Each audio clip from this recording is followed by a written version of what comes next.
الشطه كانت كتباع بدرهم و50 ولات كتباع بدرهم و30. 36 دقيقه الشتا جديد. البصله كانت بجوج ديال الدراهم و30 باقيه بجوج ديال الدراهم و30. 30 درهم البزق تونينه باطله المغا. مطيشه كانت ب 50 ريال ولات ب 52 ريال.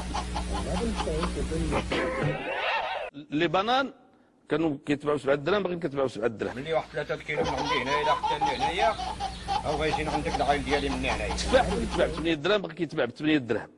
ما كاينش تقريبا دابا طلع على 10 ديال الدراهم. فهمتيني ولا؟ 40 ديالو 4 كيلو من هذا شحال؟ ليمون كان ب 3 دراهم و50 باقي ب 3 دراهم و50. 4 كيلو 4 كيلو.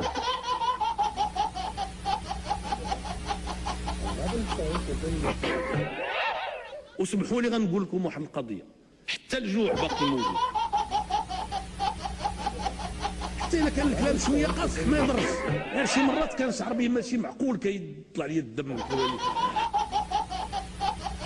تعلمت احترم الوزراء، احترم الوزراء، احترم الوزراء ديال البلاد في احترام لبلادك. غدا تقدر تكون وزير وغيديروا لك اكثر من هذا الشيء اللي كدير الوزراء.